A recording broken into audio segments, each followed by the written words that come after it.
Bapak, ada kekhawatiran dari masyarakat sipil, Pak.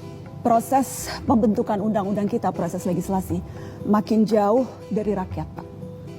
Tidak ada partisipasi publik yang bermakna. Dan menjadi semakin krusial hari-hari ini, Pak. Terutama karena kalau kita lihat daftar RUU yang akan segera dibahas di DPR, RUU Kepolisian, RUU Kejaksaan, hingga RUU Penyiaran, Pak Presiden. Dan dalam berbagai RUU ini tampak ada pola yang mirip, Pak. Wewenang aparat negara diperbesar, warga negara diperkecil perannya. Saya spesifik mau bertanya soal RUU Polri, Pak. Karena di situ tampak bahwa kewenangan kepolisian akan ditambah, padahal justru isu krusialnya adalah pengawasan yang minim. Dilihat dari berbagai abuse of power yang dilakukan oleh aparat, dari mulai kasus pelecehan seksual perwira, dari mulai korupsi, dari bagaimana aksi kekerasan yang dilakukan aparat. Saya ingin tahu pendapat Bapak sebagai presiden pribadi. Bapak setuju polisi perlu diperluas kewenangannya atau justru malah harus ditambah pengawasan dan wewenangnya diperkecil, Pak Presiden? Baik, saya jawab ya. Jadi terima kasih. Ya, ini akan saya perhatikan. Saya memang percaya dengan sistem ya, tadinya Menko Polkam, habis itu Kapolri, kan ada juga Kompolnas, ya kan, itu juga terdiri dari tokoh-tokoh gitu kan. Kemudian kita juga punya, ya kita kan punya sistem politik, bahwa semua undang-undang itu kan dibahas oleh semua partai politik yang dipilih oleh rakyat, kan begitu kan? Ya, jadi itu ya. Tapi terima kasih. Masukan itu saya akan kasih perhatian khusus sekarang, mungkin alinea akan saya pelajari. Ya. Sebetulnya tadinya saya anggap undang-undang TNI adalah hanya masalah yang krusial, itu kan hanya masalah penambahan usia pensiun. Tiga pasal, Pak. Iya. Tapi yang intinya kan itu, yang ada perubahan. Yang lain kan tidak ada. Tapi kita nggak tahu ada apa enggak, Pak. Soalnya nggak pernah dibuka. Loh, tapi kan dipelajari oleh semua partai, termasuk partai oposisi di luar pemerintah kita. Dan iya kan? Kembali ke itu, Pak, karena prosesnya yang tidak transparan, draft yang terkadang kerap kali tidak terbuka. Kemudian juga pertemuan bahkan sudah diketok belum dikasih tahu. Pertemuan bukan di lembaga DPR tetapi di luar ruangan parlemen begitu. Maaf ya, tapi ini kan sudah berjalan belasan tahun. Anda paham kan, kadang-kadang orang itu istilahnya menyelesaikan suatu masalah itu kadang-kadang ada istilah konsinyir. Mereka kerja berapa hari tanpa berhenti loh itu. Tapi ya, kuncinya rakyat tidak mendapatkan akses untuk ikut, itu rakyat tidak ada. Itu mekanisme itu bisa kita perbaiki. Tapi kan ada beredar naskah-naskah ngarang-karangan kan begitu. Karena naskah resminya tidak diberikan, Pak. Iya, come on. Kan Anda kan punya wakil rakyat. Kan ada sekian ratus wakil rakyat. Tidak semua di pemerintahan. Benar nggak? 80% koalisi Bapak. Iya, 80%. Oke. Tapi kan kalau mereka tidak setuju, bagaimana? Jadi dalam arti, mari kita koreksi itu. Kalau tidak puas dengan transparansi, kita bikin transparan. Tapi jangan ngarang gitu loh. Ya kan? Ngaku bahwa ini draft. Ya kan? Orang kita aja belum, saya sendiri sebagai presiden belum bikin surat ke DPR. Iya kan?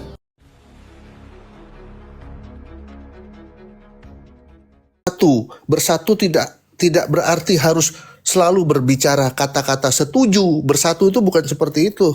Kalau memang jelek, hajar. Tapi jangan sampai kita yang istilahnya berkelahi secara fisik, berkelahi secara pikiran, itu normal. Dan kita harusnya senang kalau para pejabat itu saling berkelahi. Bukannya bersatu. Kalau bersatu mereka saling menutupi kejahatannya. Saya lebih suka kalau seandainya ada yang menekan Pak Jokowi gini, lalu Pak Jokowinya kesel, lalu dia bongkar, ini dulu nih, menteri saya yang korupsi ini nih, yang ini nih yang saya tutupin. Seneng saya itu. Malah sebaiknya mereka berantem untuk membongkar aib masing-masing. Aib apa? Aib korupsi ya, bukan aib yang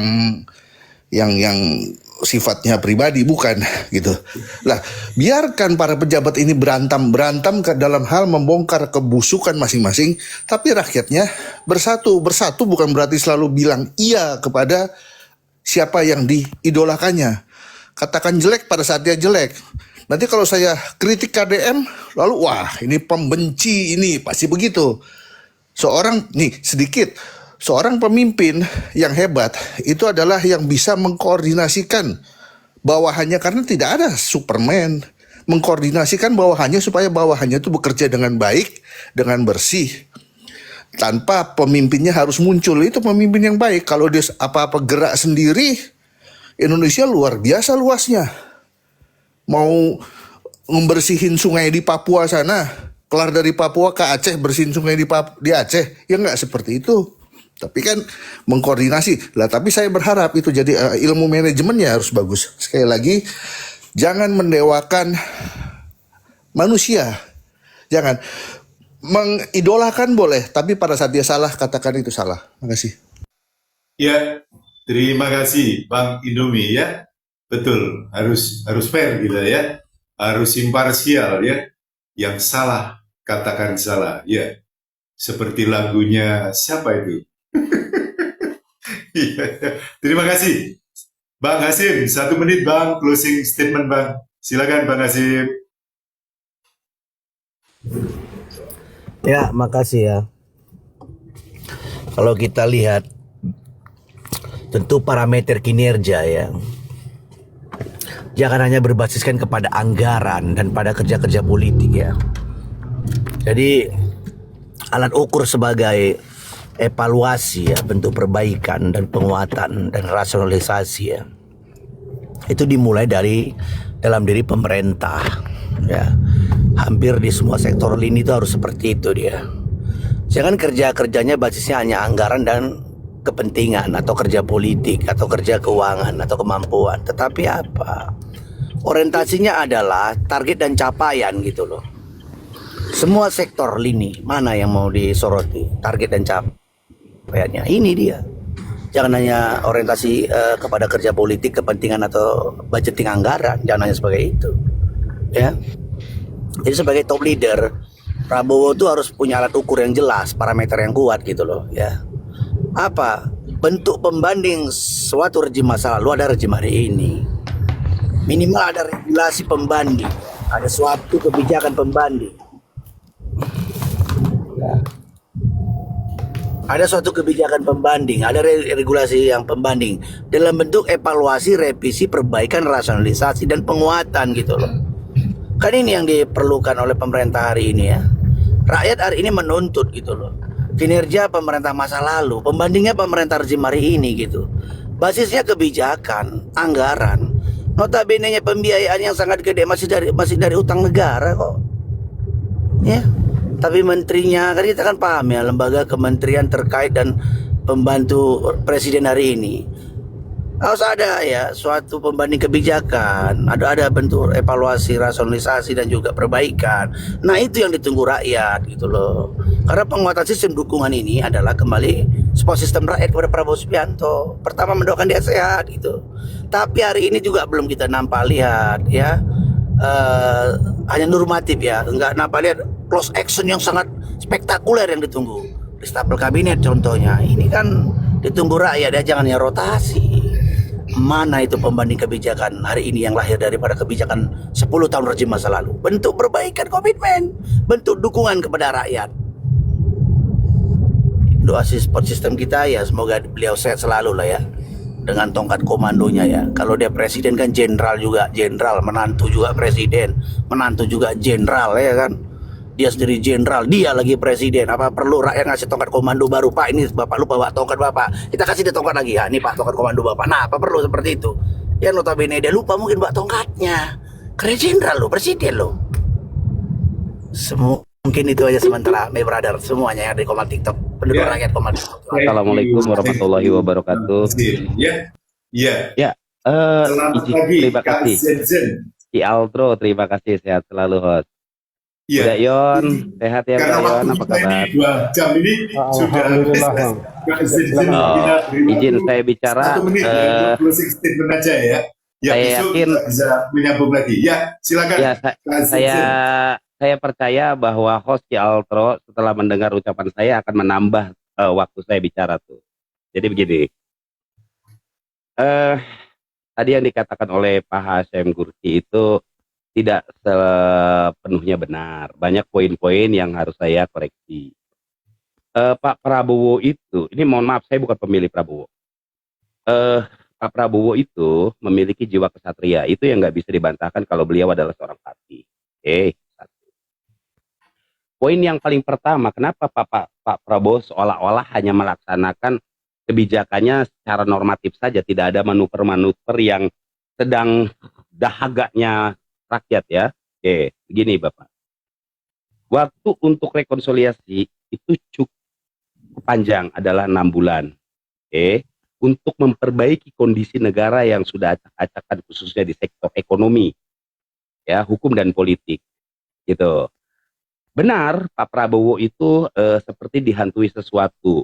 Ya betul, Pak Prabowo dihantui sesuatu, tapi bukan Jokowi hantunya. Hantunya adalah Pilpres 2024. Itu yang dikhawatirkan oleh Pak Prabowo. Karena itu yang akan jadi bumerang. Satu-satunya cara adalah merekrut Pak Anies, dan di sini saya berani bertaruh kepada siapa saja 1:5. Mau bertaruh apapun, yang penting jika dinilai rupiah, uangnya itu nggak boleh lebih dari 50 juta karena budget yang saya tentukan 50 juta. Kalau saya menang, saya dapat 10 juta. Kalau saya kalah, saya bayarnya 50 juta. Jadi saya nggak omong kosong di situ, nggak angka-angka tinggi. Begini, ada satu hal yang paling silahkan bapak-bapak pegang, dan nanti apabila ketemu dan omongan saya itu salah, karena cukup butuh waktu hanya 2-3 bulan lagi, kalau omongan saya ini salah, maki saya di depan publik. Yakinlah bahwa Wakil Presiden dan Pak Jokowi tidak akan pernah lagi ikut dalam perayaan hari ulang tahun kemerdekaan Indonesia. Ingat, catat itu. Kursi presiden itu hanya menunggu waktu diganti oleh orang yang paling tepat, yaitu Pak Anies Baswedan. Jika Anies yang diangkat, maka ada 3 persoalan yang terselesaikan. Pertama, 1, hantu Pilpres 2024. 2, penggabungan kekuatan publik, masyarakat yang terpecah akan terkondisikan lagi dengan baik.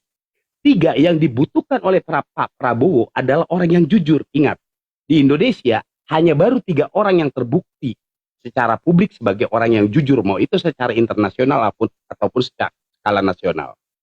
Pertama, 1 adalah Bapak Jenderal Hugeng. Semoga. Ya, Jenderal Hugeng tidak terbantahkan.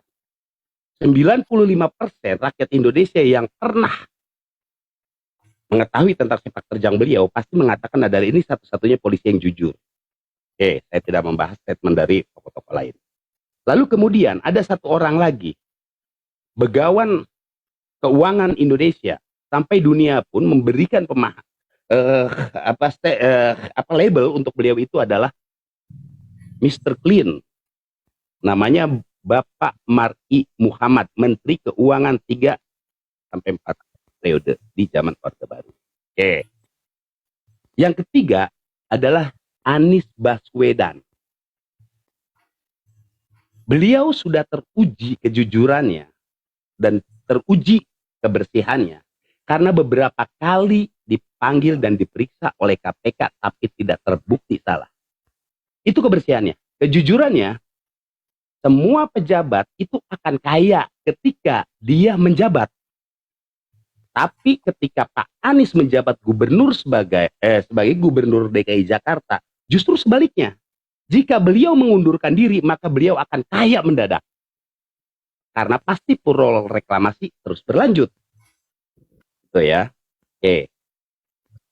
Ya, Bang Zenzen, mohon maaf ya, karena waktu kita ini sudah habis, saya harus Begitu. melaksanakan tugas yang baru. Bang Zenzen bisa dilanjutkan narasinya besok pagi, Bang.